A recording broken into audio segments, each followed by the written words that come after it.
Growing up, I didn't really envision my life going this way at all. I didn't really think I would go to college. I couldn't have imagined myself being a scientist or a doctor ever.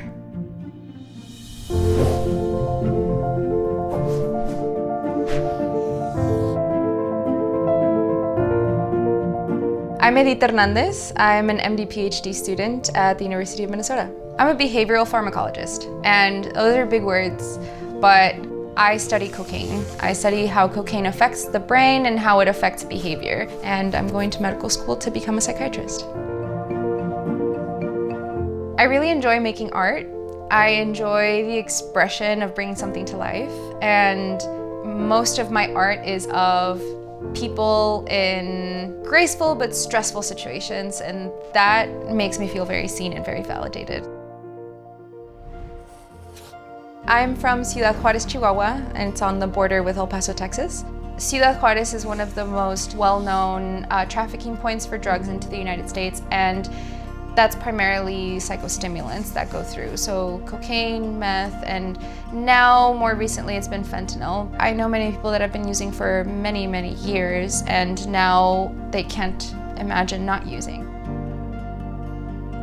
I was in the club volleyball career path for a few years until I was 16. I started my path to what I thought would be an Olympic campaign. That was my dream. And then a big career-ending injury was a big obstacle back then.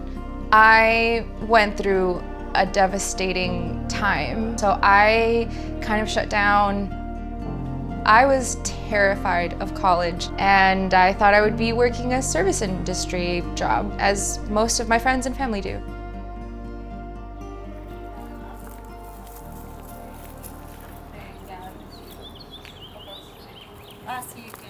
My sister was doing her master's in anthropology at the time at the University of Texas at El Paso. She sat me down and she was just like, okay, let's talk about this. What are you gonna do with your life? I didn't really have a good answer, and she brought up college, and I said, absolutely not. You need good test scores, you need straight A's, that's what everyone says. I just never thought that would be for me. She told me, try it for one semester.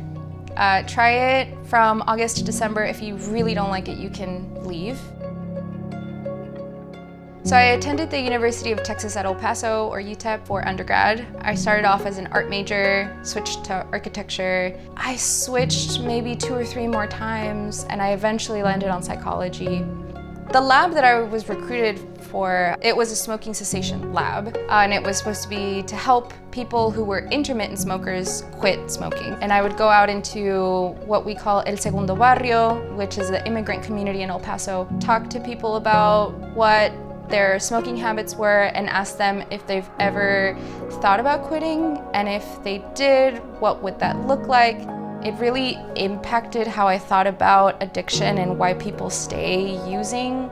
That job made me kind of start wondering what it would be like to go to med school, but it definitely felt like something I couldn't say out loud. Because I was not a great student, and going on campus, I still had a lot of imposter syndrome. Even just starting to think about science or medicine for non-traditional students is really, really hard. It's terrifying. My undergrad was very difficult for me because I was busy with research, and I definitely liked the research more. So I learned how to be a very successful procrastinator. However, you just simply cannot procrastinate the MCAT.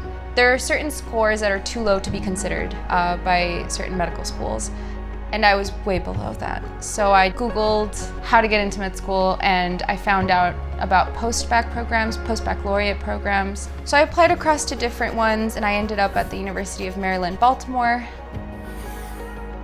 My name was a point of a lot of internal conflict for me, because when I came in, I met a lot of English speakers, and they automatically called me Edith, which to me was not my name. In El Paso and Juarez, everybody called me Edith. And when I came in and they called me Edith, I went with it. And after 2 years in Baltimore, I realized that I felt so far removed from who I was culturally. So when I got accepted into the University of Minnesota, I decided I wanted to move to Minnesota and go back to my cultural name. And I think that really helped me feel like I belong a lot more because it was finally me in these spaces. And now I'm at the University of Minnesota for the Medical Scientist Training Program, which is the MD-PhD program, and I've been here for 6 years.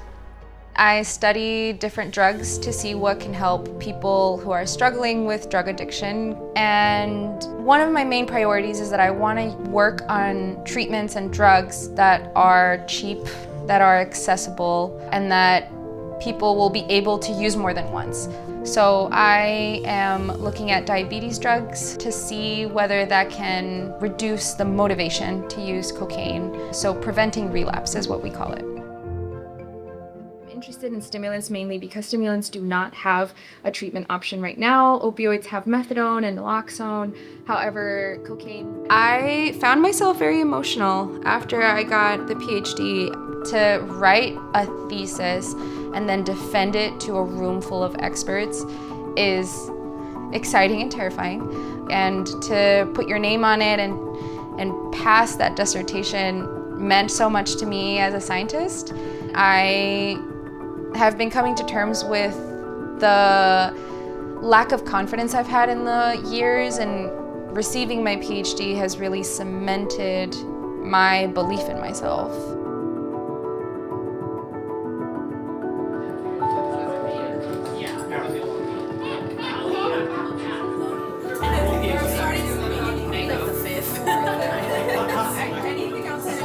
It means a lot for me for you guys to be here to celebrate. You guys have all been kind of around in different phases of this training. Y pues obviamente tú, como mi hermana, te amo. Muchas gracias. Muchas gracias por ser mi familia, for being my family through this all. Thank you.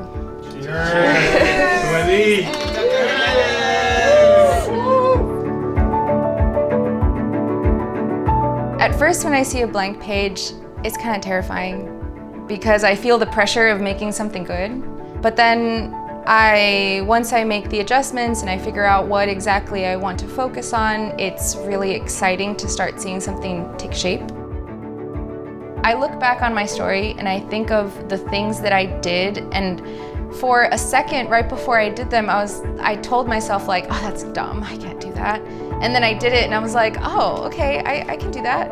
And then the next time I confronted a feeling like that, it felt easier and it felt better. I feel like I have the confidence now to know that I can pass many more milestones.